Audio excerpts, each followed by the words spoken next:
سورۃ الحجر کی اخیر آیت میں وَاعْبُدْ رَبَّكَ حَتَّى يَأْتِيَكَ الْيَقِينُ کہ اے نبی علیہ الصلوۃ والسلام آپ اپنے رب کی عبادت کرتے رہیے یہاں تک کہ آپ کو موت آ جائے. یعنی جب تک آپ کو موت نہیں آتی، جب تک آپ کے جسم کے اندر سانس باقی ہے، جب تک آپ کے جسم کے اندر ایک حرکت باقی ہے، آپ کو اللہ رب العالمین کی عبادت کرنی. لہذا ہماری زندگی کا کوئی بھی لمحہ، کوئی بھی ساعت، کوئی بھی گھنٹہ اللہ رب العالمین کی عبادت سے خالی نہیں ہونا چاہیے. اور اللہ رب العالمین کو یہ چیز پسند ہے کہ انسان اس کی عبادت کرے اور ہمیشہ کرے، گرچہ عبادت کی مقدار کم ہو. اللہ رب العالمین کو یہ چیز پسند نہیں کہ انسان ایک دن اگر قرآن کریم اٹھائے تو 2 پارے پڑھ جائے اور اس کے بعد مہینوں بھر بھول جائے قرآن کریم کو. اللہ رب العالمین کو یہ چیز پسند نہیں ہے. اللہ رب العالمین کو جو چیز پسند ہے وہ یہ کہ آپ عمل صالح کریں اور اس پر ہمیشگی برتیں. اس کی دلیل بخاری اور مسلم کی روایت ہے. حضرت ابو ہریرہ رضی اللہ تعالی عنہ فرماتے ہیں اللہ کے رسول صلی اللہ علیہ وسلم نے فرمایا سددوا وقاربوا کہ میانہ روی اختیار کرو، اعتدال کے ساتھ زندگی گزارو. میانہ روی اور اعتدال آپ کی زندگی کی ہر چیز میں ہونا چاہیے، چاہے وہ آپ کا رہن سہن ہو، چاہے وہ آپ کا انسانوں کے ساتھ سلوک ہو، اپنے بھائیوں کے ساتھ سلوک ہو، چاہے وہ اللہ رب العالمین کی عبادت ہو. ہر چیز میں میانہ روی ہونی چاہیے. وقاربوا اور اپنے ہر کام کو انتہا تک پہنچانے کی کوشش کرو، اپنے ہر کام میں کمال پیدا کرنے کی کوشش کرو. وَاعْلَمُوا أَنَّهُ لَن يَدْخُلَ أَحَدُكُمُ الْجَنَّةَ بِعَمَلِهِ اور اس بات کو ذہن میں رکھو، اس بات کو جان رکھو کہ تم میں سے کوئی بھی جنت میں اپنے عمل کی وجہ سے نہیں جائے گا. اگر کوئی شخص اس بات سے تکبر میں مبتلا ہے، گھمنڈ میں مبتلا ہے کہ میں نمازیں بھی پڑھتا ہوں، میں تہجد بھی پڑھتا ہوں، میں نوافل روزے بھی رکھتا ہوں، میں ہمہ وقت قرآن کریم کی تلاوت بھی کرتا رہتا ہوں اور جنت میں چلا جاؤں گا، تو اس کی یہ غلط فہمی ہے. تم میں سے کوئی بھی جنت میں اپنے عمل کی وجہ سے نہیں جائے گا الا یہ کہ اللہ رب العالمین کی رحمت ہو اور اس کا فضل ہو. اگر اللہ رب العالمین کی رحمت ہے، اس کا فضل ہے، اس کا احسان ہے تو کوئی شخص جنت میں جا سکتا ہے. صحابہ کرام نے تعجب سے عرض کیا ولا انت یا رسول اللہ، اے اللہ کے رسول صلی اللہ علیہ وسلم کیا یہ حکم آپ پر بھی لاگو ہوتا ہے کہ آپ بھی اپنے عمل کی وجہ سے جنت میں نہیں جائیں گے؟ نبی علیہ الصلوۃ والسلام نے ارشاد فرمایا ولا انا اور میں بھی نہیں جنت میں جاؤں گا الا ان يتغمدني الله برحمت منه وفضل الا یہ کہ اللہ رب العالمین مجھے اپنی رحمت سے ڈھانپ لے، اللہ رب العالمین مجھ پر اپنا فضل اور احسان کر دے. اور اخیر میں اللہ کے رسول صلی اللہ علیہ وسلم نے فرمایا اس حدیث کے اخیر میں کہ وَأَحَبُّ الْأَعْمَالِ إِلَى اللَّهِ أَدْوَمُهَا وَإِنْ قَلَّ کہ اللہ رب العالمین کے نزدیک سب سے محبوب عمل وہ عمل ہے جس عمل کا کرنے والا اس عمل میں ہمیشگی برتے، اس عمل کو ہمیشہ کرتا رہے. وَإِنْ قَلَّ اگرچہ وہ عمل کم ہی کیوں نہ ہو، اگرچہ آپ قرآن کریم کا 1 صفحہ کیوں نہ پڑھیں لیکن آپ ڈیلی پڑھیں. ایسا نہ ہو کہ آپ ایک دن 3 پارے پڑھ جائیں اور اس کے بعد سالوں بھر قرآن کریم کو بھول جائیں. تو معلوم یہ ہوا اس تمہید سے کہ اللہ رب العالمین کی عبادت ہمیں کرنا ہے اور اسی مقصد کی خاطر ہمیں اس دنیا کی طرف بھیجا گیا ہے. اور الحمدللہ ہم میں سے بہت سارے لوگ ایسے ہیں جو اللہ رب العالمین کی عبادت کرتے ہیں، اعمال صالحہ کرتے ہیں، محنت کرتے رہتے ہیں اور دنیاوی معاملات کو چھوڑ کر دینی معاملات میں، آخرت کے معاملات میں کمپٹیشن کرتے رہتے ہیں، مسابقہ کرتے رہتے ہیں. ان کے یہاں اعمال صالحہ کا ایک ذخیرہ ہوتا ہے. لیکن ایک تنبیہ ہے اور ایک خطرناک بات ہے، وہ یہ کہ آپ کو اپنے اس عمل کی حفاظت کرنی ہے. آپ اپنے نفس کو جو تھکا رہے ہیں، آپ جو اتنی محنت کر رہے ہیں، آپ جو اپنا پسینہ بہا رہے ہیں، آپ جو نمازوں میں کھڑے ہو کر کے لمبے لمبے قیام کر رہے ہیں جس کی وجہ سے آپ کے پیروں میں ورم آ جا رہا ہے، آپ کو اس بات کا خیال رکھنا ہے کہ آپ ان اعمال کی حفاظت کریں. کہیں ایسا نہ ہو کہ آپ کوئی ایسا عمل کر بیٹھیں کہ آپ کی پوری زندگی کی محنت پر پانی پھر جائے، پوری زندگی کی عبادت ختم ہو جائے، پوری زندگی کی عبادت ملیا میٹ ہو جائے، اس کی کوئی بھی حیثیت اور اس کا کوئی بھی مقام نہ باقی رہے. کیونکہ میرے بھائی اور دوستوں، بہت ساری چیزیں ایسی ہیں جن کو ہم بہت لائٹ لیتے ہیں، بہت ہلکے میں لیتے ہیں، لیکن وہ ساری چیزیں ہماری پوری زندگی کی محنت پر پانی پھیر سکتی. پوری زندگی جو ہم نے نمازیں پڑھی، پوری زندگی جو ہم نے روزے رکھے، پوری زندگی جو ہم نے حسن سلوک کیا، اگر ہم نے ان اعمال سے کنارہ کشی اختیار نہیں کی تو ہماری پوری زندگی کی یہ محنت رائے گاں ہو جائے گی. آج کا جو خطبہ جمعہ ہے اور اس کا جو عنوان ہے وہ اسی چیز پر ہے کہ آپ اپنے نیکیوں کی حفاظت کیسے کریں. میں آپ کے سامنے چند چیزیں ایسی رکھوں گا جن سے اجتناب اور جن سے دور رہنا واجب ہے، اور اگر کوئی شخص ان اعمال کو کر بیٹھتا ہے تو وہ اعمال اس کی پوری زندگی کی محنت کو بیکار کر سکتے ہیں. جو سب سے پہلی چیز ہے جو انسان کی پوری محنت پر، انسان کے پورے اعمال صالحہ پر، انسان کی تمام نیکیوں کے رجسٹر پر جو پانی پھیر سکتا ہے، سب سے خطرناک جو چیز ہے وہ شرک ہے. اگر آپ عبادت کرتے ہیں اور دوسری طرف آپ شرک میں مبتلا ہیں، توحید مضبوط نہیں ہے، ایمان مضبوط نہیں ہے، اللہ رب العالمین پر آپ کا عقیدہ مضبوط نہیں ہے، تو آپ کی پوری زندگی کی محنت بیکار ہو سکتی ہے. اس لیے توحید کا علم، توحید کو سیکھنا، توحید کی معرفت ہر ایک شخص پر واجب ہے. کیونکہ جو شخص توحید کو نہیں جانتا وہ کتنی بھی نمازیں پڑھ لے، ہو سکتا ہے توحید کو نہ جاننے کی وجہ سے اس کی پوری نمازیں بیکار ہو جائیں. اور شرک کے بارے میں بھی معرفت ضروری ہے، شرک کے بارے میں بھی علم ضروری ہے. کیونکہ شرک جو ہے اللہ کے رسول صلی اللہ علیہ وسلم کی قول کے مطابق اس کی جو چال ہے وہ چونٹی کی چال سے بھی زیادہ باریک ہے. آپ کے دل کے اندر، آپ کی زندگی کے اندر شرک داخل ہو سکتا ہے اور آپ کو پتہ بھی نہیں چلے. اور یہ شرک کیا ہے؟ اللہ رب العالمین نے فرمایا سورۃ الانعام میں 18 انبیاء کرام کا تذکرہ کرنے کے بعد اللہ رب العالمین نے فرمایا وَلَوْ أَشْرَكُوا لَحَبِطَ عَنْهُمْ مَا كَانُوا يَعْمَلُونَ. انبیاء کرام، اور وہ بھی ایک دو نہیں، 18 انبیاء کرام کا تذکرہ کرنے کے بعد اللہ رب العالمین نے فرمایا کہ اگر انہوں نے بھی شرک کیا ہوتا، اگر انہوں نے بھی شرک کر لیا ہوتا، لَحَبِطَ عَنْهُمْ مَا كَانُوا يَعْمَلُونَ، تو جو کچھ محنت انہوں نے اس دنیا کے اندر کی تھی پوری محنت بیکار ہو جاتی. اللہ اکبر. ہم جیسے لوگ نہیں تھے جو گناہوں میں مبتلا رہتے ہیں، جو اللہ رب العالمین کی نافرمانی میں بھی مبتلا رہتے ہیں. ہم جیسے لوگ نہیں تھے، وہ انبیاء کرام تھے جن کی شخصیت اعلیٰ درجے کی شخصیت ہوتی ہے، جن کی شخصیت کے اندر کمال ہوتا ہے. ان شخصیات کے بارے میں، ان لوگوں کے بارے میں اللہ رب العالمین نے فرمایا کہ اگر انہوں نے بھی شرک کیا ہوتا تو ان کی ساری محنت برباد ہو جاتی. آپ تمام انبیاء کرام کو چھوڑ دیں، صرف نوح علیہ السلام کو دیکھ لیں. نوح علیہ السلام نے 950 سال تبلیغ کی ہے، 950 سال تبلیغ میں گزارے، لوگوں کی باتیں سہی.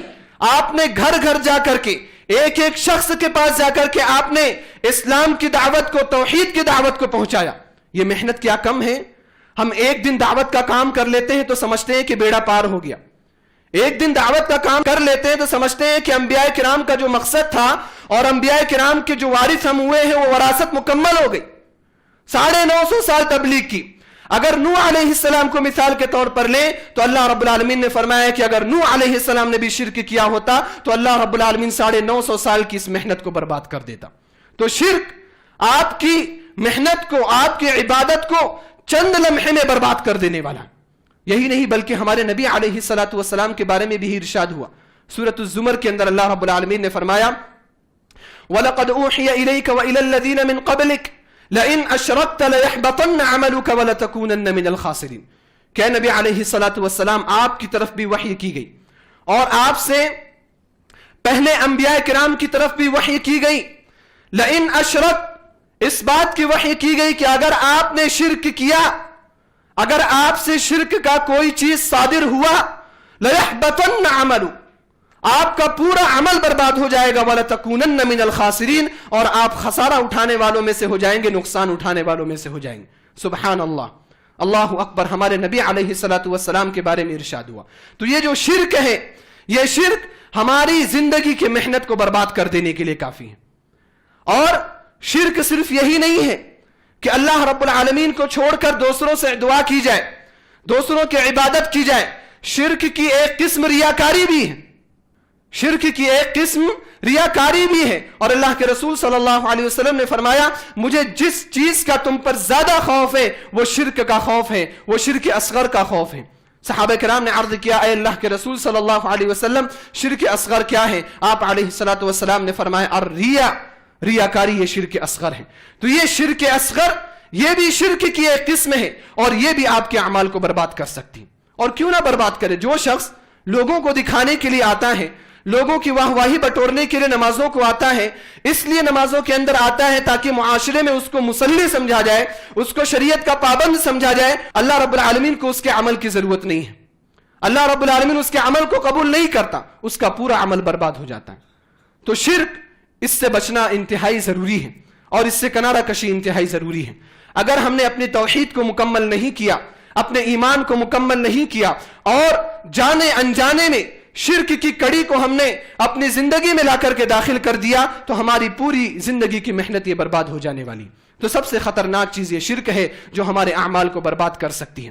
دوسری جو چیز ہے جو ہماری پوری زندگی کے اعمال کو غارت کر سکتی ہے وہ بہت ہی خطرناک چیز ہے، اور وہ ایسی چیز ہے جس پر ہمارے معاشرے کا تقریباً ہر ایک شخص مبتلا ہے، کوئی بھی شخص اس سے مستثنا نہیں ہے، کوئی بھی شخص اس سے محفوظ نہیں ہے، اور وہ ہے خلوت میں اللہ رب العالمین کی نافرمانی کرنا۔ خلوت یعنی تنہائی میں اللہ رب العالمین کی نافرمانی کرنا، اللہ رب العالمین کی جو حرام کردہ چیزیں ہیں تنہائی میں خلوت میں ان حرام کردہ چیزوں کو عمل میں لانا، یہ چیز ہماری زندگی کی پوری محنت کو برباد کر سکتی ہے۔ سنن ابن ماجہ کی روایت ہے، شیخ البانی رحمہ اللہ نے اس حدیث کو صحیح قرار دیا ہے۔ ثوبان رضی اللہ تعالی عنہ فرماتے ہیں کہ اللہ کے رسول صلی اللہ علیہ وسلم نے فرمایا لَأَعْلَمَنَّ أَقْوَامًا مِّنْ أُمَّتِي يَأْتُونَ يَوْمَ الْقِيَامَةِ بِحَسَنَاتٍ أَمْثَالِ جِبَالِ تِهَامَةٍ، میں اپنے امت کے ان لوگوں کو جانتا ہوں جو قیامت کے دن ایسی نیکیاں لے کر کے آئیں گے، اتنی مقدار میں نیکیاں لے کر کے آئیں گے کہ جن نیکیوں کی تعداد تہامہ کے پہاڑوں کے برابر ہو۔ تہامہ کے پہاڑوں کا سلسلہ ایک بہت ہی بڑا سلسلہ ہے، اور تہامہ کے پہاڑ کوئی چھوٹے موٹے پہاڑ نہیں ہیں، ایک دو پہاڑ نہیں ہے بلکہ پورا سلسلہ ہے تہامہ کے پہاڑوں کا۔ اللہ کے رسول صلی اللہ علیہ وسلم نے فرمایا کچھ لوگ ایسی ہی نیکیاں لے کر کے آئیں گے لیکن فَيَجْعَلُهَا اللَّهُ عَزَّ وَجَلَّ هَبَاءً مَنْثُورًا، اللہ رب العالمین ساری نیکیوں کو ذرہ بنا کر کے اڑا دے گا۔ کتنی نیکیاں کی ہوں گی انہوں نے، اس کی شمار نہیں، اس کی حد نہیں ہے، تہامہ کے پہاڑوں کے برابر نیکیاں ہیں، لیکن اللہ رب العالمین کے ہاں ان نیکیوں کی حیثیت نہیں ہے۔ ثوبان رضی اللہ تعالی عنہ بہت ڈر گئے اور تعجب کے انداز میں پوچھا اے اللہ کے رسول صلی اللہ علیہ وسلم صفہم لنا وجلہم لنا، اے اللہ کے رسول صلی اللہ علیہ وسلم ہمیں ان کے بارے میں ضرور بتلائیے، ان کی کیا صفت ہوگی اور واضح کر کے بتلائیے، کہیں ہم ان لوگوں میں سے نہ ہو جائیں اور ہمیں پتہ بھی نہ چلے۔ اللہ کے رسول صلی اللہ علیہ وسلم نے فرمایا اما انہم اخوانکم ومن جلدتکم، وہ لوگ تمہارے بھائی ہوں گے، وہ لوگ تمہاری جنس سے ہوں گے، تم میں سے ہوں گے، اور وہ رات کو اسی طرح سے عبادت کرتے ہوں گے، تہجد پڑھتے ہوں گے جس طرح سے تم تہجد پڑھتے ہو اور راتوں کو عبادت کرتے ہو، لیکن وَلَكِنْ إِذَا خَلَوْا بِمَحَارِمِ اللَّهِ انْتَهَكُوهَا، لیکن ان کی ایک عادت ایسی ہوگی کہ اگر اللہ رب العالمین کے محارم کے ساتھ ان کو خلوت مل جائے، جب تنہائی میں وہ ہو جاتے ہیں تو اللہ رب العالمین کی حرام کردہ چیزوں کو پامال کر دیتے ہیں۔ اللہ رب العالمین نے جن چیزوں کو حرام کیا ہے ان چیزوں کو خلوت میں کرتے، جب لوگوں کے ساتھ ہوتے ہیں تو انتہائی نیک ہوتے ہیں، صالح ہوتے ہیں، متقی ہوتے ہیں، مومن ہوتے ہیں، لیکن جب وہ تنہائی میں جاتے ہیں، اپنے کمروں کے اندر جاتے ہیں، اپنے بیڈ روم میں جاتے ہیں تو وہ اللہ رب العالمین کی حرام کردہ چیزوں کو پامال کر دیتے ہیں۔ ایسے لوگوں کے اعمال کو اللہ رب العالمین غارت کر دے گا، برباد کر دے گا، اللہ رب العالمین کے ہاں ایسے عمل کی کوئی بھی حیثیت باقی نہیں رہے گی۔ تو جس طرح سے ہم جلوت میں رہتے ہیں، لوگوں کے ساتھ رہتے ہیں، معاشرے میں رہتے ہیں، ہماری کوشش یہ ہونی چاہیے کہ خلوت میں بھی، تنہائی میں بھی ہماری حالت ویسی ہی ہو، ہماری عادت ویسی ہی ہو، کہیں ہمارے پورے اعمال برباد ہو جائے اور ہم کو پتہ بھی نہ چلے۔ تو یہ دوسری سب سے بڑی چیز ہے جو ہمارے اعمال کو غارت کر سکتی ہے، برباد کر سکتی ہے۔ تیسری جو خطرناک چیز ہے وہ زبان ہے۔ ہم نے کتنی بھی نیکیاں کی ہوں لیکن اگر زبان کا ہم نے استعمال صحیح طور پر نہیں کیا، اچھائی کے کاموں میں نہیں کیا، تو یہ زبان ہمیں غارت کر سکتی ہے، ہمیں برباد کر سکتی ہے۔ بخاری اور مسلم کی روایت ہے، حضرت ابو ہریرہ رضی اللہ تعالی عنہ فرماتے ہیں کہ اللہ کے رسول صلی اللہ علیہ وسلم نے فرمایا ان العبد لا يتكلم بالكلمة من سخط الله لا یلقی لہا بالا یہوی بہا فی جہنم، کہ بندہ کبھی کبھی زبان سے ایسی بات کر جاتا ہے جو اللہ رب العالمین کے لیے اتنی ناراضگی کی چیز ہوتی ہے، اللہ رب العالمین اس کی سزا کیا دیتا ہے؟ اس کو یہوی بہا فی جہنم، اس کلمے کی وجہ سے، اس بات کی وجہ سے، اس لفظ کی وجہ سے اللہ رب العالمین اس کو جہنم کے گڑھے میں داخل کر دیتا ہے۔ کتنے بھی نیکیاں اس نے کی ہوں، زبان کا اگر صحیح استعمال نہیں کیا، اللہ رب العالمین نے اس کی نیکیوں کو اہمیت نہیں دی اور اس کو جہنم کا منہ ضرور دکھایا۔ تو زبان کی حفاظت یہ بہت ضروری چیز ہے۔ زبان جو ہے یہ دو دھاری تلوار ہے، سلاح ذو حدین، دو دھاری تلوار ہے۔ اگر ہم چاہتے ہیں تو زبان کی وجہ سے ہی ہم اپنے لیے جنت کو بنا سکتے ہیں۔ اس لیے اللہ کے رسول صلی اللہ علیہ وسلم نے فرمایا کہ جو شخص مجھے زبان کی ضمانت دے گا اور جو شخص مجھے شرمگاہ کی ضمانت دے گا، میں اسے جنت کی ضمانت دیتا ہوں۔ تو آپ زبان کی وجہ سے اپنے لیے جنت بھی تیار کر سکتے ہیں اور اسی زبان کی وجہ سے آپ اپنے لیے جہنم کو بھی تیار کر سکتے ہیں۔ تو یہ جو زبان کی حفاظت ہے، اگر ہم نے اس کی حفاظت نہیں کی تو ہماری پوری زندگی کے اعمال کو برباد کر دینے کے لیے کافی ہے۔ چوتھی چیز جو سب سے خطرناک ہے، ہمارے اعمال کو ضائع اور برباد کر سکتی ہے، وہ حقوق العباد میں کوتاہی ہے۔ اللہ رب العالمین نے ہم انسانوں کو جو اس دنیا کے اندر بھیجا ہے وہ دو قسم کے حقوق کو ادا کرنے کے لیے بھیجا ہے۔ ایک اللہ رب العالمین کا حق ہے اور دوسرا بندوں کا حق ہے، اور بندوں کے حقوق میں سب سے افضل حق والدین کا حق ہے، اور اس کے بعد اپنے بھائیوں کا، اپنے رشتہ داروں کا حق ہے، اور اس کے بعد تمام انسانوں کا، تمام جاندار کا حق ہے۔ تو اگر ہم نے اللہ رب العالمین کے بندوں کے حق کو ادا نہیں کیا تو ہم چاہے جتنے بھی نماز پڑھنے والے ہوں، روزہ رکھنے والے ہوں، صوام ہوں، قوام ہوں، لیکن اس کے باوجود اللہ رب العالمین ہمیں ہمارے اعمال سے بے پرواہ کر دے گا اور ہمارے اعمال کی کوئی اہمیت نہیں سمجھے گا۔ دلیل کے طور پر بخاری اور مسلم کی روایت، حضرت ابو ہریرہ رضی اللہ تعالی عنہ فرماتے ہیں کہ اللہ کے رسول صلی اللہ علیہ وسلم نے فرمایا، اتدرون ما المفلس، کیا آپ لوگ جانتے ہو کہ مفلس کون ہے، غریب کون ہے، محتاج کون ہے؟ صحابہ کرام نے عرض کیا، اللہ کے رسول صلی اللہ علیہ وسلم، المفلس فینا من لا درہم لہ ولا متاع، مفلس ہم اس کو سمجھتے ہیں جس کے پاس درہم و دینار نہ ہو، جس کے پاس پیسے نہ ہو، جس کے پاس ڈالر نہ ہو، مفلس وہ شخص ہے۔ اللہ کے رسول صلی اللہ علیہ وسلم نے فرمایا کہ مفلس وہ نہیں ہے۔ المفلس من امتی، میری امت کا مفلس وہ شخص ہے، میری امت کا محتاج اور غریب وہ شخص ہے، من یأتی یوم القیامت بصلاۃ، جو قیامت کے دن اس حال میں آئے گا کہ اس کے پاس نمازوں کا ایک ذخیرہ ہوگا، وزکات، زکات کی پابندی بھی کرتا ہوگا، وصیام، روزے بھی رکھتا ہوگا، یعنی وہ نیکوکار بندہ ہوگا دنیا والوں کی نظر میں، وہ ایک صالح شخص ہوگا دنیا والوں کی نظر میں، وہ ایک متقی شخص ہوگا دنیا والوں کی نظر میں، لیکن وَيَأْتِي قَدْ شَتَمَ هَذَا، اس کا حال کیا ہوگا؟ ان نیکیوں کے ساتھ ساتھ دوسری طرف کچھ اس کے بد اعمال بھی ہوں گے۔ ان بد اعمال میں سے وَيَأْتِي قَدْ شَتَمَ هَذَا، اس نے کسی کو گالی دی ہوگی، وَضَرَبَ هَذَا، کسی کو مارا ہوگا، وَقَذَفَ هَذَا، کسی کی غیبت کی ہوگی، کسی پر تہمت لگایا ہوگا، وَأَكَلَ مَالَ هَذَا، کسی کے مال کو کھایا ہوگا، کسی کو دھوکہ دیا ہوگا، فَيُعْطَى هَذَا مِنْ حَسَنَاتِهِ وَهَذَا مِنْ حَسَنَاتِهِ، اللہ رب العالمین کیا کرے گا؟ اس نے دنیا کے اندر جتنی بھی نیکیاں کی ہوں گی اور اللہ رب العالمین اس کے سامنے ان لوگوں کو جمع کرے گا، ان لوگوں کو اکٹھا کرے گا جس پر اس نے ظلم کیا، جس کو اس نے مارا، جس پر اس نے تہمت لگائی، اللہ رب العالمین اس کی نیکیاں اٹھا کر کے ان لوگوں کو دے دے گا۔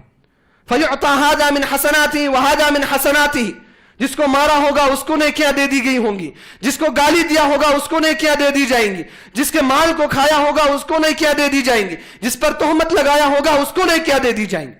فَإِنْ فَنِيَتْ حَسَنَاتُهُ قَبْلَ أَنْ يُقْضَى مَا عَلَيْهِ، پھر اگر اس کی تمام نیکیاں ختم ہو گئیں اور جو بندوں کے جو حقوق تھے، جو ظلم تھے، ابھی تک وہ پورے نہیں ہوئے، ابھی تک وہ ادا نہیں ہوئے، تو اللہ رب العالمین ان کی برائیوں کو اٹھائے گا، ان کے برے اعمال کو اٹھائے گا اور ان برے اعمال کو لے کر کے اس کے سر پر ڈال دے گا۔ فَإِنْ فَنِيَتْ حَسَنَاتُهُ قَبْلَ أَنْ يُقْضَى مَا عَلَيْهِ أُخِذَتْ مِنْ خَطَايَاهُ، ان کی برائیاں اٹھائی جائیں گی، فَطُرِحَتْ عَلَيْهِ، اس کے اوپر ڈال دی جائیں گی، ثُمَّ طُرِحَ فِي النَّارِ، اور پھر ان برائیوں کی وجہ سے اس کو جہنم میں داخل کر دیا جائے گا۔ اللہ اکبر، اللہ رب العالمین ہم سب کو اس سے محفوظ رکھے۔ تو یہ حقوق العباد میں کوتاہی، آج ہم میں سے بہت سارے لوگ حقوق العباد کے مسئلے کو لے کر کے لائٹ لیے ہوئے، بہت ہلکے میں لیا ہوا ہے ہم نے. جو اموال کے مسئلے ہیں، خرید و فروخت کے مسئلے ہیں، زمین و جائیداد کے مسئلے ہیں، کاروبار کے مسئلے ہیں، بزنس کے مسئلے ہیں، بہت ہلکے میں لیا ہوا ہے ہم نے، اور لوگوں کو آئے دن دھوکہ دیتے رہتے ہیں، لوگوں کو دھوکہ دے کر کے اپنے اموال میں اضافہ کرتے ہیں. لیکن ہم یہ نہیں سمجھتے کہ ہماری یہی حرکتیں، ہمارے یہی اعمال ہماری زندگی کی پوری محنت کو برباد کر دینے کے لیے کافی ہیں. تو یہ 4 چیزیں میں نے آپ کے سامنے رکھی، جو 4 چیزیں انسان کی نیکیوں کو، انسان کے اعمال صالحہ کو مکمل طور پر برباد کر دینے والی، اور اس کا آخری ٹھکانہ جہنم ہو جانے والا. یہ اور بات ہے کہ جو شخص ایمان والا ہوگا، جو شخص توحید والا ہوگا، جس کا آخری کلمہ لا الہ الا اللہ ہوگا، اللہ رب العالمین اس کو جنت میں داخل کرے گا. آخری ٹھکانہ اس کا جنت ہے، لیکن جہنم میں وہ ضرور جائے گا، جہنم میں وہ ضرور جائے گا، جہنم کا منہ دیکھ کر کے وہ ضرور آئے گا. اور اس سے بڑی بدبختی اور اس سے بڑی ناکامیابی کیا ہو سکتی ہے کہ آپ جنت میں جائیں، اس کے باوجود آپ کو جہنمیون کے لقب سے پکارا جائے. کیونکہ جو لوگ جہنم سے نکل کر کے جنت میں آئیں گے، عصات موحدین، نافرمان موحدین، ان کو اس جنت میں جہنمیون کے لقب سے پکارا جائے گا، کہا جائے گا یہ جہنمی ہے. تو اس سے بڑی ناکامیابی اور کیا ہو سکتی ہے؟ تو ہمیں اپنے اعمال کا جائزہ لینا چاہیے. کہیں ہم اپنی زندگی کے اندر کچھ ایسے اعمال تو نہیں کر رہے جو ہماری پوری زندگی کی محنت کو برباد کر دینے والے ہیں. اللہ کے رسول صلی اللہ علیہ وسلم نے فرمایا، عبداللہ بن مسعود رضی اللہ تعالیٰ عنہ کی روایت ہے، بخاری اور مسلم میں ہے، کہ انسان وَإِنَّ أَحَدَكُمْ لَيَعْمَلُ بِعَمَلِ أَهْلِ الْجَنَّةِ حَتَّى مَا يَكُونُ بَيْنَهُ وَبَيْنَ الْجَنَّةِ إِلَّا ذِرَاعٌ، کہ انسان نیک عمل کرتا رہتا ہے، جنتیوں والے اعمال کرتا رہتا ہے، اور حالت یہ ہو جاتی ہے کہ جنت کے درمیان اور اس کے درمیان صرف 1 ذراع کا فاصلہ رہ جاتا ہے، 1 گز کا فاصلہ رہ جاتا ہے. فَيَعْمَلُ بِعَمَلِ أَهْلِ النَّارِ فَيَدْخُلُهَا، پھر وہ جہنمیوں کے اعمال کرنے لگتا ہے اور وہ جہنم میں داخل ہو جائے گا. اور اسی طرح سے ایک ایسا شخص ہے جو جہنمیوں والے اعمال کرتا رہتا ہے، جہنم میں جانے والے اعمال کرتا رہتا ہے. جب جہنم اور اس کے درمیان صرف 1 گز کا فاصلہ رہ جاتا ہے، اللہ رب العالمین اس کو توفیق دیتا ہے، وہ جنتیوں والے اعمال کرتا ہے اور وہ جنت میں داخل ہو جاتا ہے. تو ہم اگر اعمال کر رہے ہیں، نیکیاں کر رہے ہیں، تو اس کی حفاظت بھی ضروری ہے. ہم جو اموال کماتے ہیں، جو مال و جائیداد اس دنیا کے اندر کماتے ہیں، اس کی حفاظت کی بڑی فکر رہتی ہے، کہیں وہ ضائع نہیں ہو جائے. اس کی حفاظت کرنے کے لیے ہم کاروبار کھڑا کر دیتے ہیں، اس کو بینک میں داخل کر دیتے ہیں، اس کو کسی اور کو دے دیتے ہیں، اس کی حفاظت کرنے کی ہم بھرپور کوشش کرتے ہیں. تو کیوں ایسا نہ ہو کہ ہم اپنے اعمال کی حفاظت کریں، جو اعمال ہمیں جنت میں لے کر کے جانے والے ہیں. اور ان اعمال کی حفاظت اشد ضروری ہے. اس لیے ہمیں چاہیے کہ ہم اعمال بھی کریں، اعمال صالحہ بھی کریں، نیک اعمال بھی کریں، لیکن ساتھ ساتھ اس بات کی بھی کوشش کریں کہ اللہ رب العالمین ہمارے عمل کو ضائع نہ کرے. ہم ایسے اعمال نہ کریں جس کی وجہ سے ہماری زندگی کی پوری محنت برباد ہو جائے، پوری تگ و دو خراب ہو جائے، پوری نمازیں خراب ہو جائیں، پورے روزے خراب ہو جائیں، اور پورا حسن سلوک اور حسن اخلاق ختم ہو جائے. اللہ رب العالمین سے دعا کرتے ہیں کہ الہ العالمین تو ہم سب کو اس بات کے توفیق عطا فرما کہ ہم موحد بن جائیں. الہ العالمین تو ہمارے ایمان کو مضبوط فرما دے. الہ العالمین تو ہمارے یقین کو پختہ فرما دے. الہ العالمین تو ہم سب کو شرک سے محفوظ رکھ، چاہے وہ شرک اکبر ہو، چاہے وہ شرک اصغر ہو. الہ العالمین تو ہم سب کو اس بات کے توفیق عطا فرما کہ ہم جلوت میں بھی اور خلوت میں بھی ایک طرح سے رہیں، ان تنہائی میں بھی اور لوگوں کے ساتھ بھی ہمارے اعمال ایک ہی طرح سے ہوں. ہم نیک ہوں جلوت میں تو الہ العالمین تو ہم سب کو اس بات کے توفیق عطا فرما کہ خلوت میں بھی ہم نیک رہیں. الہ العالمین تو ہمیں زبان کی حفاظت کرنے کی توفیق عطا فرما، حقوق العباد کی ادائیگی کی توفیق عطا فرما. الہ العالمین ہماری پریشانیوں کو دور فرما دے، ہماری لغزشوں اور خطاؤں کو معاف فرما دے. الہ العالمین جو مسلمان بھائی پریشان ہیں، دنیا کے جس خطے میں بھی پریشان ہیں، الہ العالمین تو ان کی پریشانیوں کو دور فرما دے. خاص طور پر شام کے جو مسلمان ہیں، فلسطین کے جو مسلمان ہیں، برما کے جو مسلمان ہیں، الہ العالمین تو ان کی حفاظت فرما. الہ العالمین ان کے اوپر جو پریشانی آئی ہے ان پریشانیوں کو دور فرما دے. الہ العالمین ہم سب کو اس بات کے توفیق عطا فرما کہ ہم تیرے بتائے ہوئے طریقے کے مطابق زندگی گزاریں. الہ العالمین ہم میں سے جو لوگ بیمار ہیں ان کی بیماری کو دور کر دے، جو پریشان حال ہیں ان کی پریشانی کو دور کر دے، جو مقروض ہیں ان کے قرض کی ادائیگی میں ان کی مدد فرما. الہ العالمین